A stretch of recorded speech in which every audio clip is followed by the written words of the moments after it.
Hey guys, what's going on? Welcome back to the Workplay TV channel. Try to get out of the sun here. Okay, so today's video. If you've been watching my channel for a while, you know that I absolutely swear by airbags.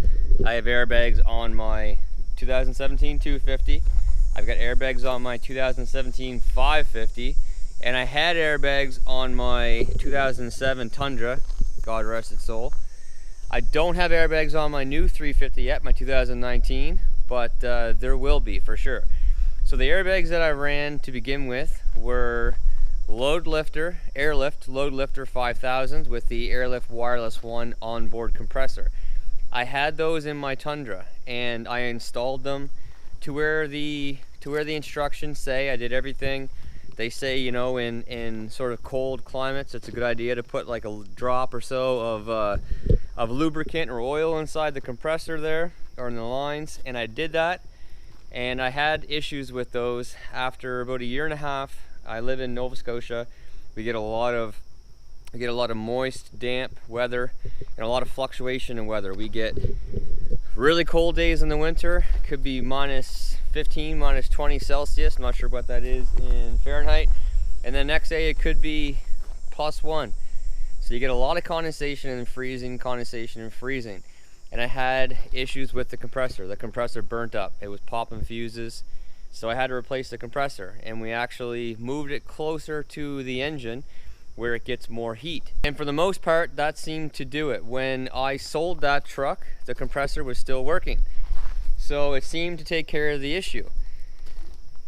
This truck was the second truck that I installed airbags in, and I'm having the exact same issue. So after we had moved the compressor in the Tundra up closer to the engine, we had already installed these, and we installed them to where the instructions say. I'll show you in a minute where it's at, and then I'll tell you sort of the remedy, what I'm doing from now on, which should keep this issue from happening in the future. So I'll show you right now where it's at. So first off, these are the Loadlifter, like I said, Loadlifter 5000 airbags. So there they are right there. They're a good airbag. I've had no issues with the airbags itself. No rips, no tears, no punctures, no nothing. No leaks. The only issue I've had is with the compressor. So I'll show you where that's mounted. It's sort of like right here and underneath towards the drive shaft. There it is, as you can see. So it's mounted right up in between the frame and your drive shaft. And this is basically right in the crease of where the two doors are. And this is where they tell you to mount it. So this is where I originally mounted my Tundra, but I ended up moving it closer to the engine where it gets more heat. So this is where she's at. There's some corrosion going on for sure, and that's definitely what's happening.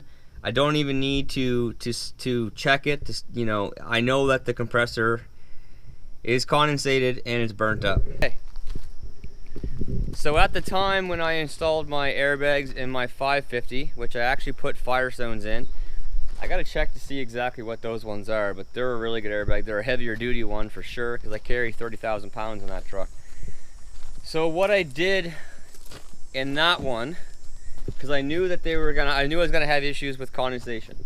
So what I did in that one is I installed the compressor right in here. So right in here, sort of next to the subwoofer, and you can pick a spot, but that's where I put it. I put it in here. This seat here, in order to get at it, this seat here comes forward and you got some room back there. That was the remedy for me. I installed it in behind the seat here, mounted it there. It's tucked in, it's out of the way, and it is a little bit noisy, but the new compressors are really not that noisy at all. And the only time that you really put air in it anyway is when you first start out, and maybe if you shut it off every once in a while for a few hours or something, it might need to kick on for a second just to fill the airbags back up. But that's the place to be. That's the place to be. If you live in climate like I do, you get cold weather, warm weather, a lot of fluctuation in weather, damp weather. If you want your airbags to last forever, that's the spot to put it. So that's what I highly recommend. So we're gonna take this truck in tomorrow. Actually, we're gonna pop it up, take that compressor off, and we're gonna reroute it in there somewhere. Hopefully there's enough room in this truck to put it in that same position, because this truck has the subwoofer back there. The 550 does not. So if there's not room in there, then we're gonna pick a different spot, but it's gonna be somewhere inside the cab, out of the way, maybe even up underneath the passenger seat. We'll figure that out tomorrow. So that's the next part of the video. So the next time you see me, it's gonna be tomorrow, and hopefully the airbag system is working and fixed. All right, guys, we're on our way over. Typical fashion. The sun is beating straight in my face, straight in the camera. So we're on our way over to the shop, but first we need to do some work. So first I'm gonna meet up with a technician to get into a few sites where I need sort of special access to get into, and then we're going to stop in and swap out this compressor. By the looks of it, we're gonna check a few things out, but pretty much guarantee that's what it is from personal experience. Yeah, so I haven't decided yet actually if I'm going to mount it inside the cab or not. And the reason for that is because this truck probably won't be around, you know, all that much longer. So whether I trade this in for a new 3500, trade it in for a new 2020 350, that is sort of waiting to be seen right now. But 75% chance for sure that this truck will be leaving at some point in the next few months, because if I do, it looks like I'm gonna have to order one regardless of whether it's a 3500 or a 350. So that's gonna take some time. They're telling me like 2 to 3 months for sure. So the truck will be around for a little bit longer, but after that it's probably gonna be gone. So I don't know if I'm gonna waste time going into the cab or not. We'll talk about it when we get there, and we'll see. I might just move it up a little bit towards the engine. I'm not sure yet. Of course, we got our fuel right there. Truck's getting a little low on fuel, but I'm good. We're gonna be fighting traffic going over there for sure. It's 7:30 in the morning. It's gonna be straight into traffic, and I hate traffic. I would rather drive an hour in the wrong direction than to sit in traffic for 10 minutes.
Okay guys, we are here at my buddy's shop. We're gonna go in, get these things, get this compressor popped out, put a new one in, update you. Okay, so we're back. We end up swapping out the compressor. That is what it was, as I thought. So we actually took off the relay first and just popped a new relay in there and gave it a try. It blew the fuse. So then we just removed the old compressor, put a new one in, and I took some footage of the old compressor, but I don't know what happened, but it's gone. So when I took the old compressor off and started banging it on the floor, a ton of dirt and silt and sand and just crap came out of it. So that's the disadvantage of mounting it on the outside of the vehicle, is it's getting at that weather, the salt, you know, all that stuff all the time. It's okay if you're down in, you know, some warm states, because you're not going to deal with salt and sand in the roads and dust and too much of that stuff. But in these climates and most climates, you're going to deal with all that stuff. That's the advantage of mounting it inside the cab. But like I mentioned earlier, this truck's probably not going to be around all that much longer. So I just took it out, put a new one in the exact same position. I didn't bother putting it inside the cab. But if you're installing it for the first time, find a spot to put it.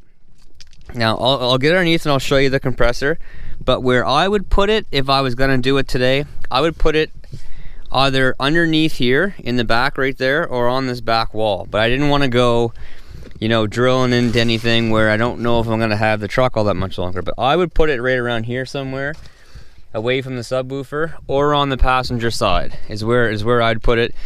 You could even put it, you know, right in here, screw it to there. That's not a bad spot either. That's actually probably a really good spot for it.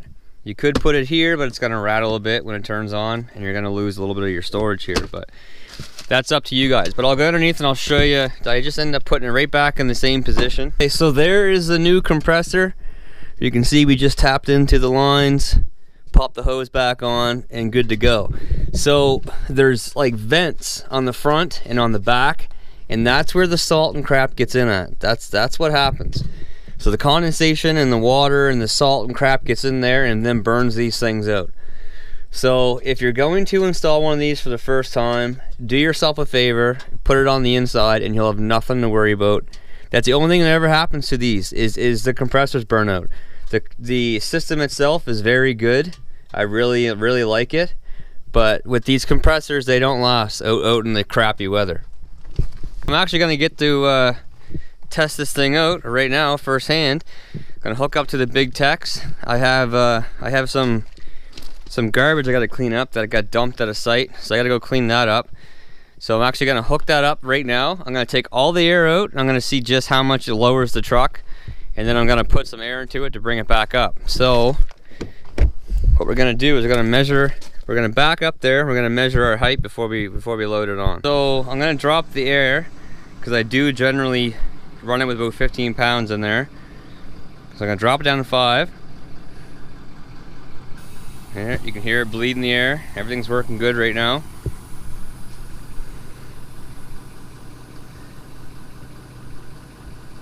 Okay, that's it. So I'm going to lower the trailer down onto the ball. Actually, getting ahead of myself. So let's take a measurement here.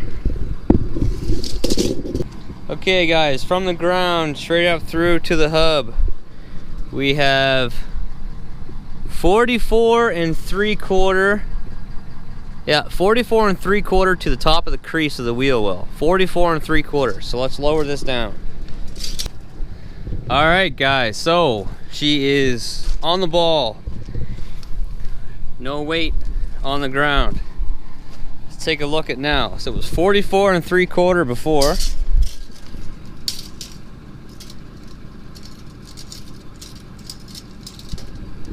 So right down, straight up through, we're at 44. So it dropped 3/4 of an inch with 4,140 pounds on the ball. So what I'm gonna do now is I'm gonna put 25 pounds in it.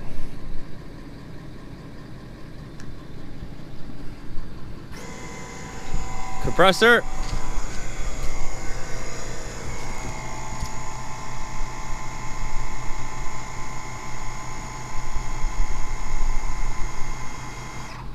Okay, 25 pounds, so let's check it out.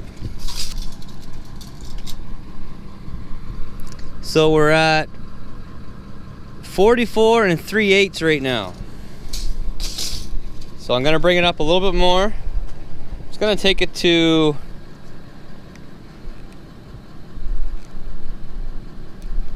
I'm gonna take it to 40, and that's where I'm gonna put it. That's plenty. Even if it's not stock height, that's still plenty.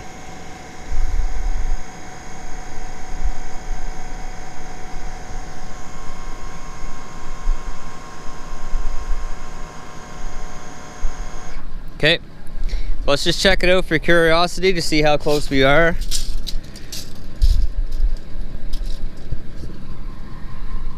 44.5. So we are a quarter of an inch below where we were at stock. So that's where I'm gonna run it. That's good for now. Once I get a load into it, depending on how much of load I'll have, I'll adjust the weight then.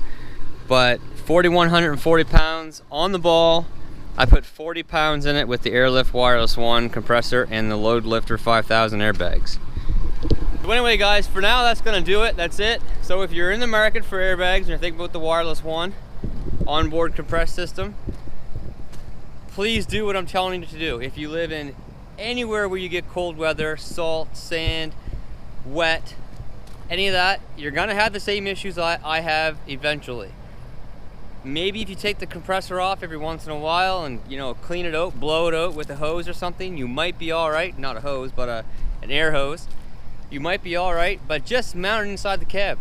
It takes 5-10 minutes extra and you got nothing to worry about. And noise-wise, you're only turning it on every once in a while anyway. So noise-wise, it's not a problem. It's not a big deal at all. And on my 550, I put that on the inside, have no problems whatsoever. So I hope this helps you. Take it from there. If you liked the video, if it helped you out, please hit the like button, hit the subscribe button. Don't know how much this little girl's gonna be around. Too much longer. But anyway guys, for now that's it. Take care, be safe. See you next time. Bye.